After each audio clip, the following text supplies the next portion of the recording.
जय हिंद दोस्तों। तो स्वागत है आप सभी का आज का हिस्ट्री का जो वैदिक सभ्यता है पार्ट 2 में।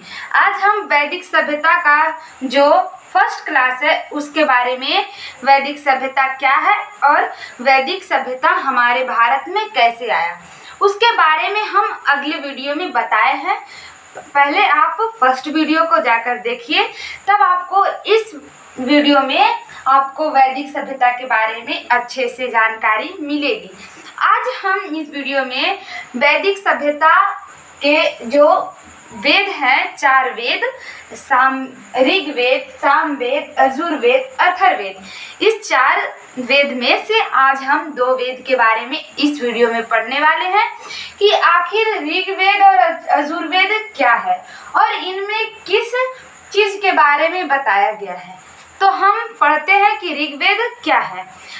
ऋग्वेद पढ़ने से पहले हम थोड़ा सा रिकॉल कर देते हैं। पिछले वीडियो में हमने बताया था वैदिक सभ्यता को 2 भागों में बांटा गया। वैदिक सभ्यता को कितने भागों में बांटा गया? 2।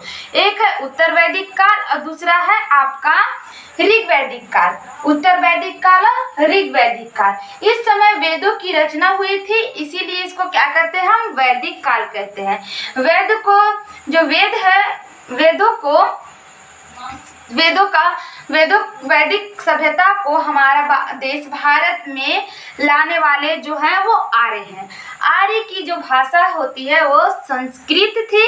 आर्य अपने आप को श्रेष्ठ मानते थे। ये सब हमने आपको अगले वीडियो में बताया है। आज हम जानते हैं कि ऋग्वेद हम कहते किसे हैं और ऋग्वेद में किस चीज के बारे में बताया गया है। ऋग्वेद ऋचाओं के क्रमबद्ध ज्ञान के संग्रह को ऋग्वेद कहा जाता है। इसका मतलब क्या हुआ? मंत्र के जो क्रमबद्ध ज्ञान है जिसमें संग्रहित है उसको क्या कहते हैं हम लोग? ऋग्वेद कहते हैं।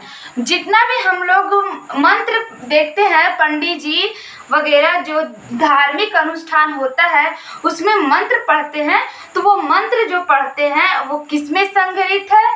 तो हमारा ऋग्वेद में। तो ऋग्वेद में कहा गया है कि ऋचाओं के क्रमबद्ध ज्ञान के संग्रह को ऋग्वेद कहा जाता है। मतलब मंत्र का जो एक जगह संग्रहित ज्ञान को हम क्या कहते हैं? ऋग्वेद कहते हैं।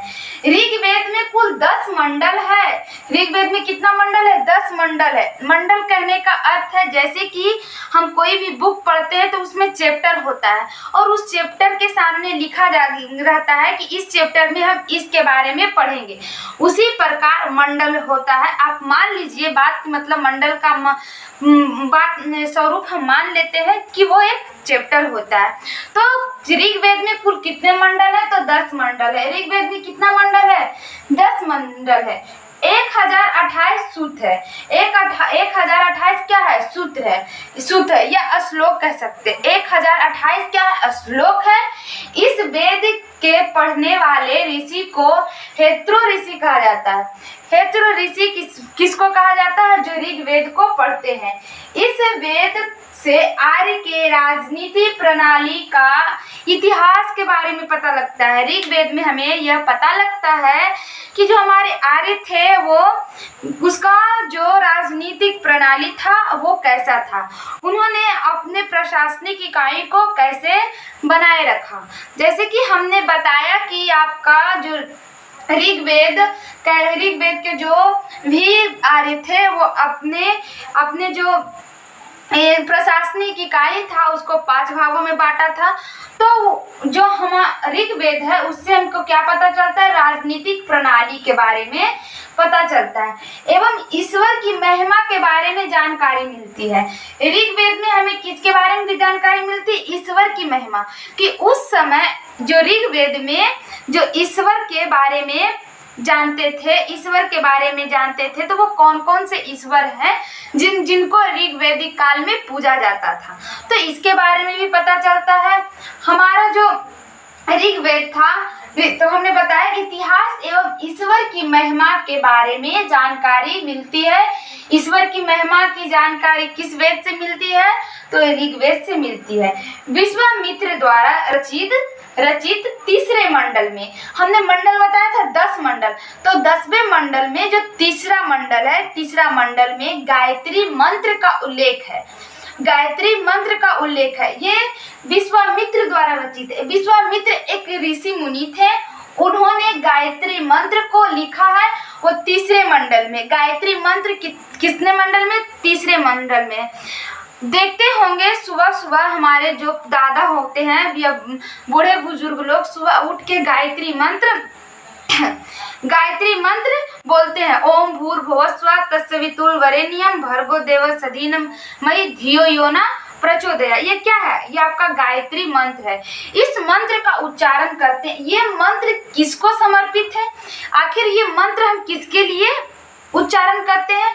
तो ये मंत्र सूर्य देवता सावित्री को समर्पित है।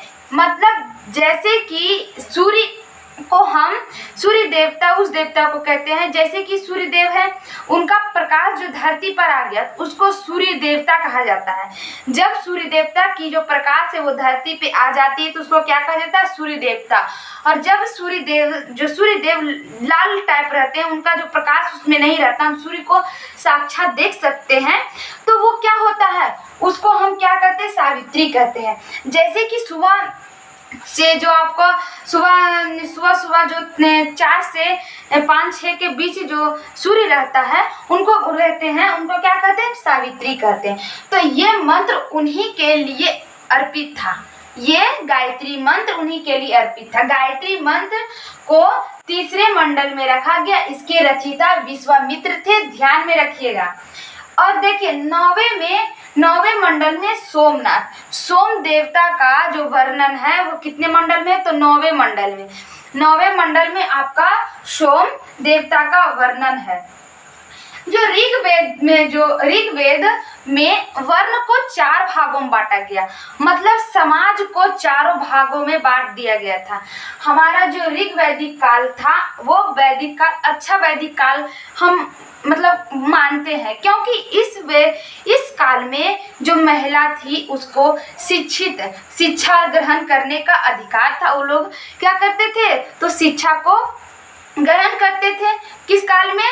तो आपका ऋग्वैदिक काल में। उस समय जो भी औरत विधवा हो जाती थी उसका विवाह करा दिया जाता था। अगर उसका बड़े भाई के साथ उनके कोई लड़की का विवाह होता और उसका बड़ा भाई अगर डेथ कर जाता था तो उसके छोटे भाई के साथ उसका पुनः विवाह करा दिया जाता था। तो यानी कि हम कह सकते हैं कि ऋग्वेद में क्या होता था? पूर्ण विवाह होती थी। तो ऋग्वेद में समाज को 4 भागों में बांटा जाता है। एक अधिकतर बहुत बार क्वेश्चन आता है कि ऋग्वेद को कितने भागों में बांटा जाता है? तो ऋग्वेद को 4 भागों में बांटा जाता है। कितने भागों में? ऋग्वेद का जो वर्ण व्यवस्था है, जो समाज का वर्ण व्यवस्था, उसको 4 भागों में बांटा जाता है। देखिए समझिए कैसे। ऋग्वेद में जो था ना वो कर्म के आधार पर बांटा गया था। कर्म के आधार पर जो कार्य करेगा उसका यह वर्ण हो जाएगा या जाति हो जाएगा। अगर हम शिक्षक अगर हम पढ़ा रहे हैं तो हमारा जाति क्या हो गया? शिक्षक का जाति हो गया। कोई जो इंसान है वो अगर सैनिक में है तो उसका क्या? क्षत्रिय का जाति हो जाएगा। वो क्षत्रिय, वो रक्षा कर रहा है तो उसका क्षत्रिय हो गया।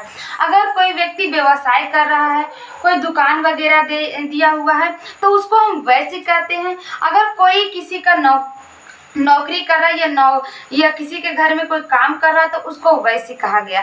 तो मतलब कि कर्म के आधार पे, काम के आधार पे जो आपका ऋग्वैदिक काल में समाज को 4 भागों में बांटा गया। तो देखिए कौन कौन है? 4 वर्ण व्यवस्था थी। कौन कौन? ब्राह्मण, क्षत्रिय, वैश्य और शूद्र। ब्राह्मण, क्षत्रिय, वैश्य और शूद्र। एक घर में, जैसे कि आज एक घर में कोई भी 4 वर्ण के लोग रह सकते थे। अगर कोई विद्वान है, कोई शिक्षक है तो वो ब्राह्मण हो सकता था। अगर उसको वेदों की जानकारी, अगर वो मंत्रों का उच्चारण अच्छे से कर पाता था तो उसे लोग ब्राह्मण कह देते थे कि वो तुम ब्राह्मण हो। ये फिक्स नहीं था कि अगर जो ब्राह्मण के कुल में जन्म लेगा उसको ब्राह्मण कहा जाएगा। ये फिक्स नहीं था। कहा गया कि आप जो भी कर्म कीजिएगा उसके आधार पर आपका वर्ण रखा जाएगा, आपका जाति रखा जाएगा। अगर कोई एक ही घर में कोई सेना में है तो उसको क्षत्रिय कहा गया कि क्योंकि वो रक्षा कर रहा, तो रक्षा का जो कार्य करता था वो क्षत्रिय करता था। वैसे कोई ऐसा है जो दुकान ने दिया हुआ है या कोई ऐसा व्यवसाय कर रहा है तो जो व्यवसायिक लोग थे उसको वैसे कहा गया। और शूद्र जो भी नौकरी करते थे, जो भी राजाओं का या ये ब्राह्मण के क्षत्रिय का एक तरह से घर में काम करते थे या नौकरी करते थे, उसको क्या कहा गया? शूद्र कहा गया।